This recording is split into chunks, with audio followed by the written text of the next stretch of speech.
और दोस्तों देखिए, मैं आपसे ये कहना चाह रहा हूं कि साइंस भी यही कहता है और कुदरत भी यही कहती है कि मुझे अपना रुख हवाओं के साथ समझना चाहिए। मुझे अपना रुख, अर्थात ये कहना चाहते हैं कि मुझे ये समझ लेना चाहिए कि मेरा जीवन आज किधर है। मेरा जीवन जो समय के साथ, हालातों के साथ झुकना नहीं जानते।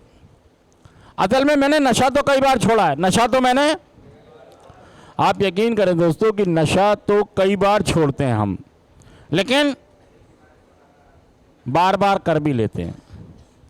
हम ये सोचते हैं कि शायद हमें नशा छोड़ना है। हम क्या सोचते हैं? हमें नशा नहीं छोड़ना है। हमें क्या छोड़ना है?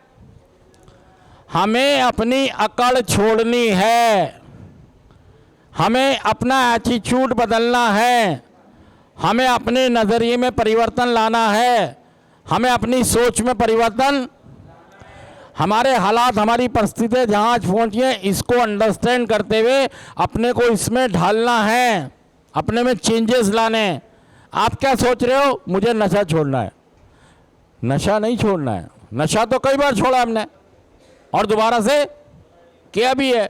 क्या नहीं छोड़ा? हमने पेड़ की टहनियाँ तो कई बार काट दी, लेकिन जड़ एक बार भी, इसीलिए दोबारा से उग जाता है वो। और ये बात हमारी समझ में आने रही है और हम समझना भी नहीं चाहते हैं। एक एडिक्ट को बहुत बुरा लगता है जब कोई उसको समझाता है।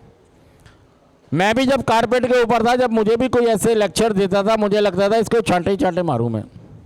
ये आदमी अपने आप को ज़्यादा, असल में मैं हालातों को, अपनी बीमारी को समझना चाहता ही नहीं था। मैं ही चाहता था कि मुझे एक मौका दो, मैं आपको ठीक होकर दिखाऊंगा।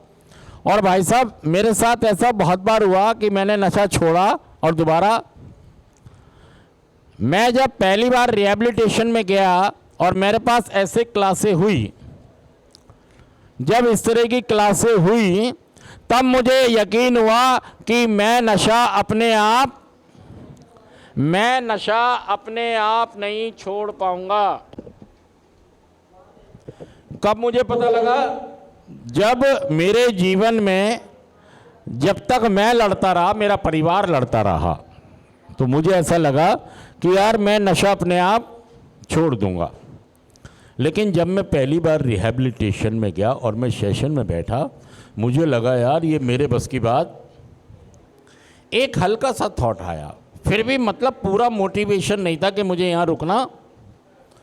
मैं टूट चुका था, मैं बिखर चुका था, जब भी मुझे नहीं लग रहा था कि मुझे रिहैब में पूरा रहना चाहिए, इलाज समझना चाहिए।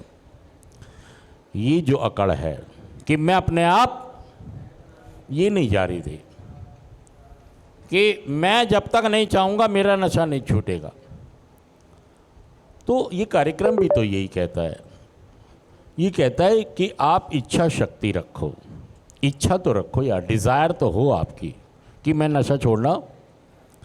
मैं तरीका नहीं जानता, मैं बम्बई जाना चाहता हूँ, ये डिज़ायर है। ये मैं उड़ के पहुँच जाऊँगा, ये कल्पना है, ये बेकार की बात है। मुझे साधन जुटाने पड़ेंगे। मुझे कार में जाऊँगा, रेल में जाऊँगा, हवाई जहाज में जाऊँगा, है ना, या पैदल जाऊँगा, तो मैं फिर वो भी एक तरीका ढूंढूंगा कि ऐसे जाना है मुझे। लेकिन मुझे मेहनत, मुझे तरीके, साधन समझने पड़ेंगे, डिसाइड करने पड़ेंगे। मैं नशा तो छोड़ना चाहता हूँ, ये डिज़ायर है मेरी, लेकिन आपने कभी भी सहारा, और मेरी बीमारी कभी भी ठीक नहीं होगी अगर मैंने किसी की मदद नहीं ली। और मैं मदद इसलिए लेता हूँ कि एक तो मैं जल्दबाज आदमी हूँ, जल्दी चाहिए मुझे सब, और दूसरा मेरे में कमी यह है कि मैं किसी की बात मानने लायक हूँ नहीं। मुझे किसी की डायरेक्शन या बात मानने में बड़ी प्रॉब्लम, या वो कुछ बोलता और मेरे विचार कुछ और चल रहे होते हैं, यही तकरार हो जाती है मेरी। और इसीलिए मैं अपना रास्ता शॉर्टकट अपनाता हूँ, अपने तरीके का अपनाता हूँ, और वो एक वजह बन जाती है कि मेरा एटीट्यूड, मेरा नज़रिया अपने तरीके से नशा छोड़ना चाहता है। मैं किसी के एक्सपीरियंस से, किसी के अनुभव से, किसी के मार्गदर्शन में, किसी के गाइडेंस में, किसी के काउंसलिंग में